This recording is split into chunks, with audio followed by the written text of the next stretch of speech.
What's up? Here to have an article from Irish Mirror, and this comes from the 19th of January 2024.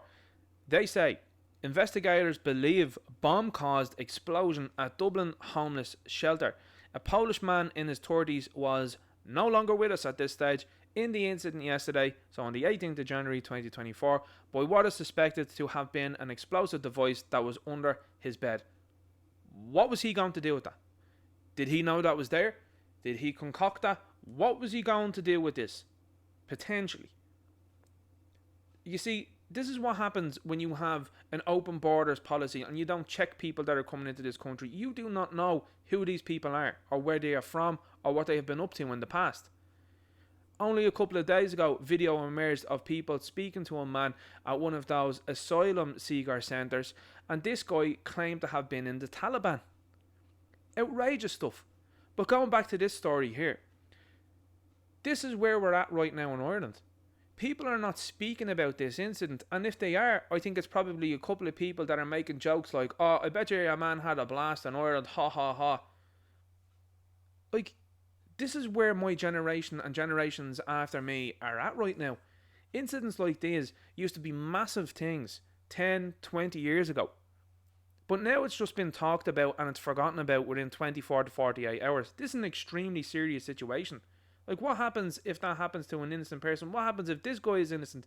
What happens if it happens in a shopping centre or various other places that this could have occurred? That has a direct effect on me, and it has a direct effect on you, potentially.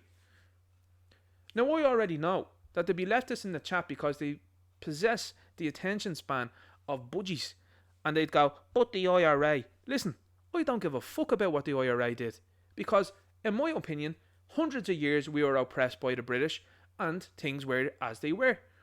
But this is happening in 2024, so this does affect me right now. Whatever they did in the past doesn't affect me, but this does.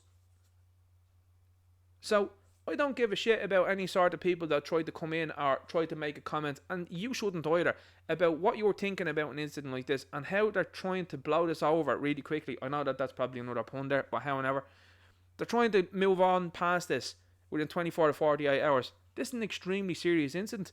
You had the bomb disposal unit that were down on the street. Your man standing there with the armour and driving the RC vehicle. They're like Jeremy Renner from the Hurt Locker. This is Dublin. This is Ireland. This isn't Afghanistan. It's not Iraq. Yet these incidents and images are coming from 2024 and previously in 2023 with all sorts of nonsensical things that are happening in our country. How's this all got to do with immigration? You can't link immigration with crime, says the politicians. Well, I have to disagree. Because when you see incidents like this, I haven't heard about an incident like this in a long time. Personally, myself, I'm open to correction, obviously, and always open to correction when it comes to these things. But the fact of the matter is this: why are we putting up with situations like this? And that's why I will say to you, it is so important to be involved now with the county council, and it is super important that you run for every position and election that you can, whether it be for a councillor, whether it be for a TD, whether it be for anything else that you can do. Because it has come to a point in time now where there's serious incidents occurring. They don't want to talk about them. They don't want to talk about kids being attacked in broad daylight. They want to move on past that. They don't want to talk about Ashton and Murphy. They don't want to talk about that. They don't want to talk about the two lads in Sligo. They don't want to say anything about that. And they try to move on past this one. Try and make you forget. But then they'll go back and go, do you remember Oma? Do you remember Oma? It's terrible, isn't it? What about this? And that's how these people have been doing it for so long. But guess what's happened now? People have woken up. They have realised what's going on. They're looking at it and they're talking about it. What I'd say to you is, drop a comment below. Let me know what you think about this. Make sure you like, share, subscribe. Hit the notification bell up above for future uploads. Check out the links posted in the description down below to support the channel. Keep telling the truth. And I'll talk to you later. Good luck.